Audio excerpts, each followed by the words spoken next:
रहते थे। बड़े का नाम काशीराम और छोटे का नाम बंसीराम। बड़े की पत्नी का नाम काली और छोटे की पत्नी का नाम लाली था। काली की कोई संतान नहीं थी। लाली के 2 बच्चे ठंगड़िया और मुंगड़िया थे। लाली की सास अपने पोतों को बहुत प्यार करती थी। लाली प्रतिदिन घर का सारा काम निपटा कर शहर में दूध दही बेचने चली जाती और शाम तक वापस आती थी। शहर में लाली जिस घर में दूध दही देती थी, वे लोग कहते हैं कि कल हमारे यहाँ कमर छठ की पूजा है, इसलिए तू भैंस का दूध दही लेकर आना, हम उसी से पूजा करेंगे। अगले दिन लाली जल्दी उठकर अपने बच्चों को नहला धुलाकर तैयार करती है और बच्चों को समझाती है कि अपनी काकी को तंग मत करना। फिर एक मटकी में गाय का दूध, दूसरी में भैंस का दूध, तीसरी में गाय का दही और चौथी में भैंस का दही रखती है। फिर वह चारों मटकियों पर निशान बनाकर उसे एक बड़ी टोकरी में रखती है। फिर वह शहर जाकर रोज की तरह दूध दही देती है। जो लोग कमर छठ की पूजा के लिए भैंस का दूध दही मांगते हैं, उन्हें भी गलती से गाय का दूध दही दे देती है। उधर घर में काली खाना बनाने के लिए चूल्हा जलाती है। वह ईर्ष्या बस अपनी देवरानी के बच्चों को मारकर चूल्हे में लकड़ी की जगह जला देती है। खाना बनने के बाद वह अपनी रसोई को अच्छी तरह साफ करके राख को समेटकर घर से बाहर फेंक देती है। उधर कुछ देर में लाली को याद आता है कि भैंस के दूध और भैंस की दही वाली मटकी ज्यों की त्यों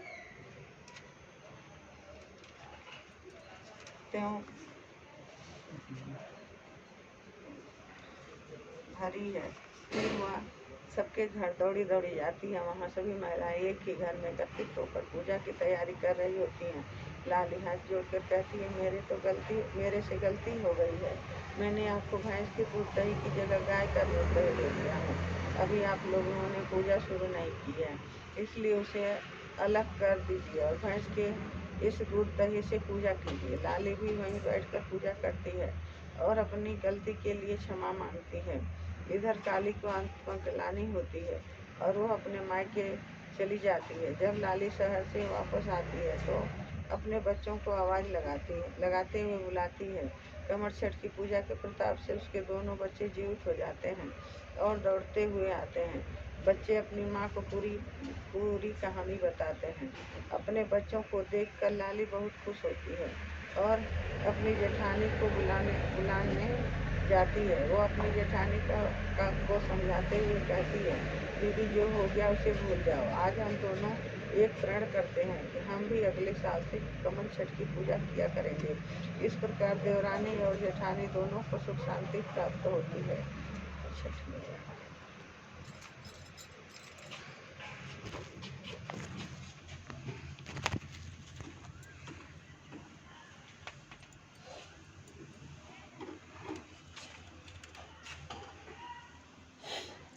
चौथी कहानी। रामगढ़ में एक ब्राह्मण परिवार रहता था। ब्राह्मण का नाम रामलाल था।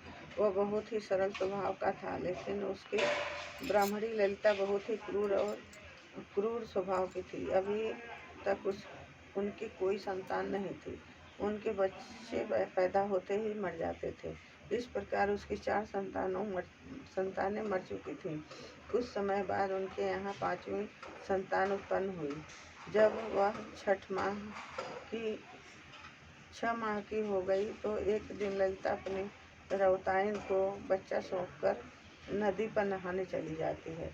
रौताइन बच्चे को खिलाते खिलाते सोचती है कि मेरे घर में नमक नहीं है, इसलिए वह थोड़ा सा नमक ललिता के घर में से निकाल कर ले जाती है। बच्चा यह देखकर हंसने लगता है। तब रौताइन पूछती है, तुम क्यों हंस रहे हो? तब बच्चा कहता है, अभी यहाँ पर मेरी माँ नहीं है, इसलिए तुम और कुछ ले जाना चाहती हो तो ले जाओ। रौताइन कहती है, मैं तब तक कुछ नहीं ले जाऊंगी जब तक तुम अपने हंसने का कारण नहीं बताओगे। तब बच्चा कहता है, पता नहीं मेरी माँ ने पिछले जन्म में कितना नमक चुराया होगा, जो कि उसकी सास उसे अब तक मिल रही है। सजा उसको अब तक मिल रही है। अब तक उसे कोई भी सुख प्राप्त नहीं हो पाया।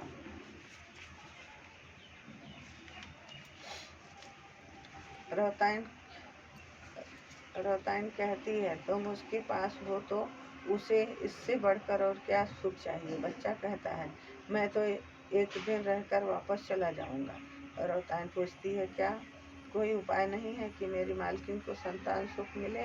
तब बच्चा कहता है अगर मेरी माँ कुतिया बनकर भगवान के दरबार में उपस्थित होकर वहाँ का वार्तालाप चुपचाप सुने और यहाँ आकर वैसे ही करेगी तो वो उस तृण से मुक्त होगी। ऐसा बोलकर बच्चा चुप हो जाता है।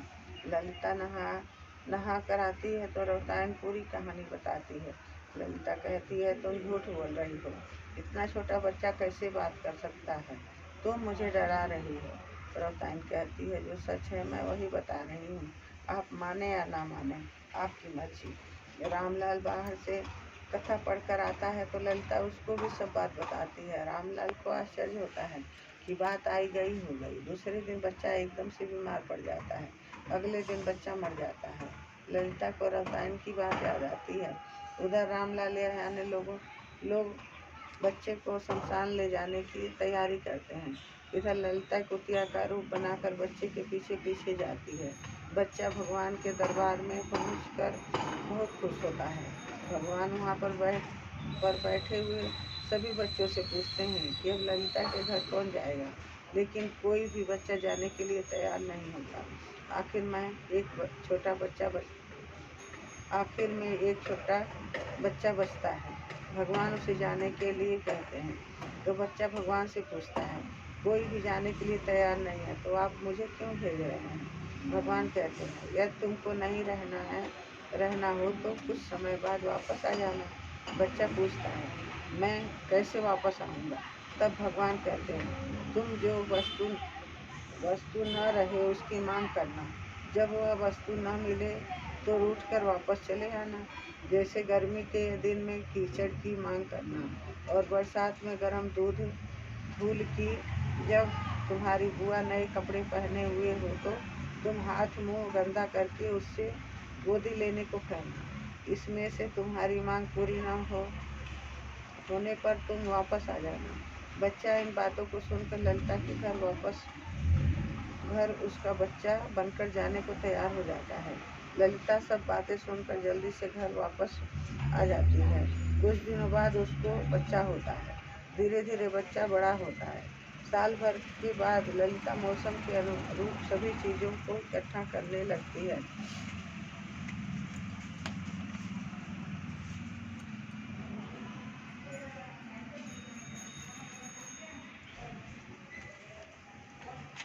वह अपनी ननद को बुलाकर सभी बातें समझा देती है।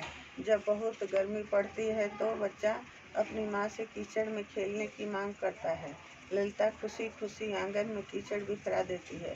बच्चा उसमें लौट कर खेलता है और थोड़ी देर बाद अपनी बुआ को तैयार देखकर गोदी लेने की जिद करता है। उसकी बुआ उसे गोदी में उठाकर प्यार करती है। उसी प्रकार ठंड में भी बच्चा जो खिलौना कपड़ा मिठाई आदि के लिए जिद करता है, माँ उसे भी चीज के लिए मना नहीं करती। तब बच्चा भगवान से कहता है ये ब्राह्मणी ललिता तो अब सुधर गई है, मुझे भी बहुत प्यार करती है, अब मैं क्या करूं। भगवान उस बच्चे को समझाते हैं इसके पुराने गलत कर्मों का दंड खत्म हो चुका है, इसलिए तुम अपनी माँ के पास अच्छे से रहो। ललिता अपने बच्चे से साथ खुशी से रहने लगती है। जिस प्रकार ललिता के घर में खुशियाँ आई वैसे ही आप सभी का घर भी खुशियों से महके। छठी मैया का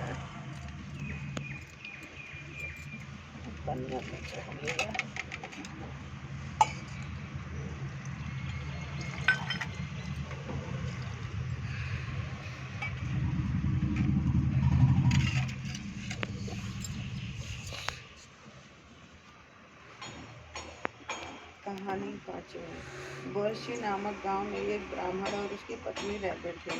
ब्राह्मण दीनानाथ बहुत ही सरल और सज्जन था, लेकिन उसकी पत्नी कामनी कठोर और रूखे स्वभाव की थी। दीनानाथ अपनी पत्नी के स्वभाव के कारण विशेष परेशान नहीं था, लेकिन उसे एक बात हमेशा चुभती रहती थी कि उसकी कोई संतान नहीं है। वास्तव में कामिनी ब्राह्मण होकर भी पूजा पाठ व्रत उपवास आदि नहीं करते थे। इसी तरह से कई साल बीत गए। दीनानाथ गांव के बच्चों को बहुत प्यार करता था। उन्हें उनकी पसंद की चीज़ें लाकर देता रहता था। एक बार दीनानाथ अपने गांव के एक गरीब बच्चे को मीठी मीठी गोली दी टॉफी दे रहा होता है कि अचानक कामिनी वहाँ आ जाती है और बच्चे से गोली छीन लेती है। इससे बच्चा रोने लगता है और रोते रोते अपने अबोधपन में कहता है, आप बच्चों को व्यर्थ ही परेशान करती रहती हो, इसलिए ही भगवान ने आपको कोई बेटा नहीं दिया है। बच्चे की बात कामिनी के दिल को छू जाती है। वह उस बच्चे को बहुत मनाती है और उसे बहुत सी गोली देती है, लेकिन वह नहीं लेता है। उस घटना के बाद कामिनी बहुत उदास रहने लगती है। गांव की औरतों को जब पता चलता है कि तो वह उससे मिलने आती हैं और उसे समझाती हैं कि तुम दुखी मत हो, अभी कुछ दिन बाद हलखष्टी का व्रत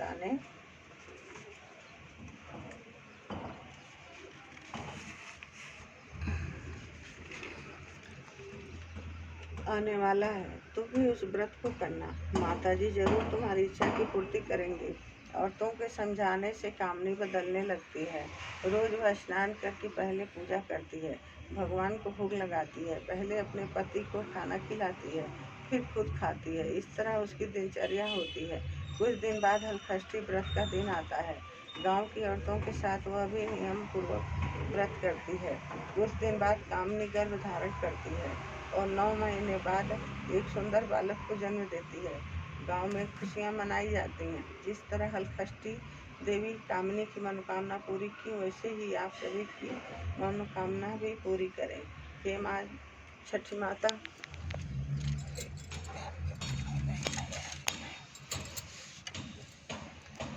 एक छोटा सा गांव था, उसमें कंचन नाम की रहताइन रहती थी। वह दूध दही बेचकर अपने परिवार का भरण पोषण करती थी। वह दूध दही बेचने के लिए शहर को जाती थी। रास्ते में छोटा सा जंगल पड़ता था। आते जाते समय कंचन एक पेड़ के नीचे बैठकर थोड़ा आराम करती थी। वहाँ पर गाय भैंस बकरी आदि भी चरने को जाते थे। एक गर्भवती भैंस से कंचन की दोस्ती हो गई थी। रोज दोनों अपने अपने सुख दुख एक दूसरे को बांटते थे। भैंस के प्रसव का समय निकट आ रहा था। भैंस सोचती थी कि ऐसे समय में कंचन तो साथ देगी ही। अचानक कंचन बीमार हो जाती है और दूध दही बेचने के लिए शहर नहीं जा पाती है। तब उसकी देवरानी दूध दही बेचने शहर जाने लगती है, लेकिन उसे कंचन और भैंस की मित्रता के विषय में नहीं पता था। धीरे धीरे समय बीतता जाता है और भैंस के प्रसव का समय आता है। भैंस दर्द से कराह रही होती है कि सामने से कंचन की देवरानी आती है। दिखाई देती है तो भैंस उसे मदद के लिए पुकारती है। देवरानी कट स्वर में कहती है, मेरे पास समय नहीं है, मुझे जल्दी जाकर शाम से पहले वापस आना है। यह कहकर वहाँ से चली जाती है। तब भैंस क्रोध में आकर साफ देती है, मेरा प्रसव छठ महारानी की दया से अच्छे से निपट जाएगा और मेरा बच्चा दौड़ने भी लगेगा, लेकिन तुम मनुष्यों को अपने बच्चों को पालने में बहुत अधिक मेहनत करनी पड़ेगी। उस महिला की लापरवाही के कारण पूरी मनुष्य जाति को यह श्राप मिला है, इसलिए सभी मनुष्यों को हर समय हर किसी की मदद करने को तैयार रहना चाहिए। इति हलखष्टी व्रत कथा समाप्त।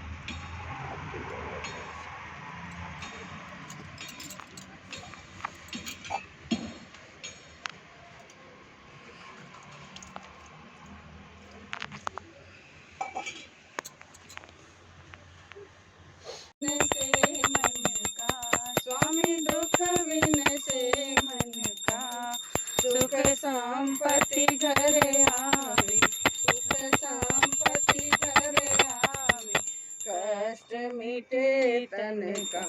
ओम जय जगदीश हरे।